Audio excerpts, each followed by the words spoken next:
সেই মানুষ প্রকৃত অর্থে সুখী মানুষ, ধনী মানুষ, একই সাথে আল্লাহর প্রিয় মানুষ, ভালো মুসলমান, যে প্রত্যেকটা অবস্থাকে সে ওয়েলকাম করে, আলহামদুলিল্লাহ বলে। দুনিয়াতে সবকিছু যদি মনমতো হয় তাহলে এটা তো জান্নাত হয়ে যাবে, সবকিছু মনমতো হবে না। অনেকে দেখবেন অমুকে আমার সাথে এটা কিভাবে করলো, কিভাবে এটা বলতে পারলো, এই কথাটা সে কেমনে বলতে পারলো, আমি বলতে পারতেছি না। কেন এটা আশ্চর্যের কি আছে? চামড়া ঠোঁট দিয়ে সবই বলা যায়, বলছে বুঝলেন, এটা তো আমি আশা করি না। তা আপনি যা আশা করবেন সব মন মতোই যদি হয় তাহলে জান্নাত হয়ে যাবে। আপনার আশার বিপরীত কিছু হবে দেখি তো দুনিয়া। না না, সে কিভাবে এটা আমাকে বলতে পারলো, আমার মাথায় ধরতেছে না, কেমনে এটা বলতে পারলো, আরে কেমনে বলতে পারলো, আমি তো বলতে পারবো আপনাকে, কোনো ব্যাপার না তো। সবকিছুকে ইজিলি নেওয়া, এটা হলো মানুষের দুঃখ দুর্দশা দূরের প্রধান মাধ্যম, প্রধান উপায়। কোন প্রকার বিপদ আপদ হলে আমরা ধৈর্য ধারণ করতে পারি না। ভাই সবরটা কখন করবেন? তাহলে আপনার মনের বিরুদ্ধে হবে, চাওয়ার বিরুদ্ধে হবে, আশা যা করছেন তার উল্টাটা হবে। আপনার সাথে পড়ালেখা করে অনেক ভালো আছে, আপনি সাথে থাকবেন না, এখানে তো সবর, এখানে তো সবরের প্রশ্ন আসবে। সবরটা কোথায় করবেন তাহলে? সবাই যদি মন মতো হয়। বহু মানুষ আছে যে দুনিয়াতে তাদের সবকিছু চাই, সবকিছু চাই বাস, আর অন্যের সাথে কম্পেয়ার করা এবং অন্যের কাছে আশা করা। সকল অশান্তির দুইটা মূল আছে, আরেকজনের সাথে নিজেকে তুলনা করা, আরেকটা হলো আরেকজনের কাছে কি করা, আশা করা। মানুষের চাইতে বেশি আশা করা উচিত না। স্বামী হোক, স্ত্রী হোক, ননদ হোক, দেবর হোক, শ্বশুর হোক, শ্বশুর বাড়ি হোক, এমনকি বন্ধু বান্ধব হোক। আপনার স্ত্রী, তিনি হয়তো রান্না বাড়া ভালো পারেন না, আপনার মনে দুঃখ হবে, কিন্তু তার চরিত্রটা ভালো। আরেকজনের বউ রান্নাটা মাশাআল্লাহ একের, কিন্তু চরিত্রটা 2 নম্বর। আপনার বউয়ের চরিত্রটাও ভালো, রান্নাটাও ভালো, হয়তো চেহারা ছবি ভালো না।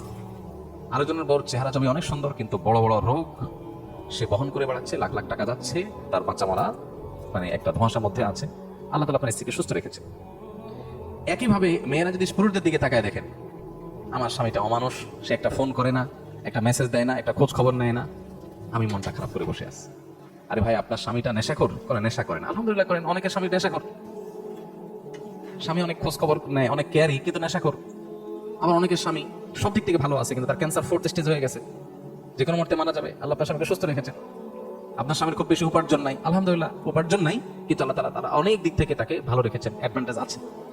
একজন ইমানদার সে সবসময় পজিটিভ জিনিসগুলো দেখবে।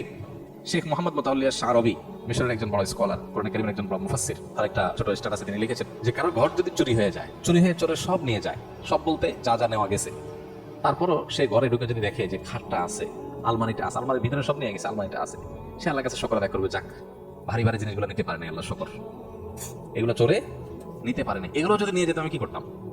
যাক আলহামদুলিল্লাহ, চোরে নিচে দেখে কিছু গেছে, কিছু আছে, যদি আগুন লেগে পড়ে যেত কিন্তু সব ছাই হয়ে যেত। আপনি বিপদে আলহামদুলিল্লাহ কেন বলবেন? তার সায়েন্সটা এখানে। আপনি বাইক অ্যাক্সিডেন্টে পড়ে গেছেন, দেখতেছেন ঠ্যাং একটা নাই, কেটে আলাদা হয়ে গেছে, ওই অবস্থায় আপনি কিভাবে আলহামদুলিল্লাহ বলবেন? কিভাবে আপনি পরিতৃপ্ত থাকবেন, আল্লাহ শুকর আদায় করবেন? সায়েন্সটা কি? সায়েন্সটা হলো আপনি দেখবেন যে মাশাআল্লাহ আপনার আরেকটা পা ভালো আছে, এই একই অ্যাক্সিডেন্টে বহু লোকের 2 পা শেষ হয়ে গেছে, বহু লোকের জীবনটা শেষ হয়ে গেছে। আপনি যখন ওইটার দিকে তাকাবেন তখন বলেন আলহামদুলিল্লাহ, ওই সাথে কম্পেয়ার করলে আল্লাহ আমাকে ভালো রেখেছে। মানুষ ভালো থাকার জন্য তার মেন্টালিটিটা সবচেয়ে গুরুত্বপূর্ণ, আর এই কথাটাই নবী সাল্লাল্লাহু আলাইহি সাল্লাম মাত্র 3 শব্দে বলেছেন, আল গিনা গিনান নাফস। মানুষের মনের সচ্ছলতা, মনে থেকে যদি কেউ ধনী হয় সে হলো আসল ধনী, সে হলো আসল সচ্ছল। কেউ যদি নিজেকে অভাবী মনে না করে, আর যদি অভাবী মনে করে তাহলে কোটিপতি হওয়ার পরও সে ফকির। কারণ সে চিন্তা করবে আমার চেয়ে বড় কোটিপতি আরেকজন আছে, আমার তো নাই। আমি সবসময় চিন্তা করবো আমার চেয়ে খারাপ কত মানুষ আছে, আলহামদুলিল্লাহ অনেক ভালো আছে, আমার ভিতরে কোনো দুঃখ নেই। এই জন্য এই বিষয়গুলো